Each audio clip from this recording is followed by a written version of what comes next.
Welcome to Chillin' 101. We hope this video helps. You begin by ensuring your scanner and Silverfast 8 are communicating. This avoids errors later. Connect the scanner, open Silverfast, and select the correct device driver.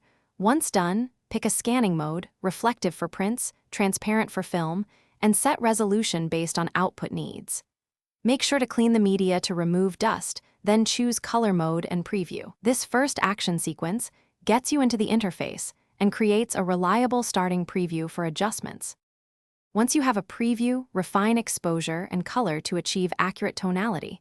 You should use the histogram to spot clipping and apply auto-adjust as a baseline. Then manually tweak highlights, shadows, and midtones for contrast control, because automated changes can miss subtle detail.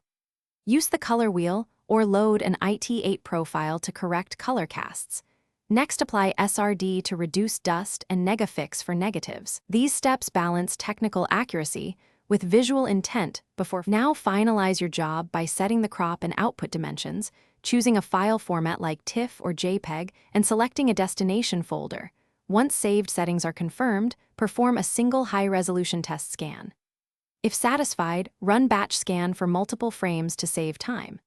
If problems arise, such as banding, color shifts, or dust artifacts, revisit SRD settings, clean the scanner glass or CCD, and reapply or create an IT8 profile. This often resolves persistent quality issues. Thanks for watching. Consider subscribing if we helped you.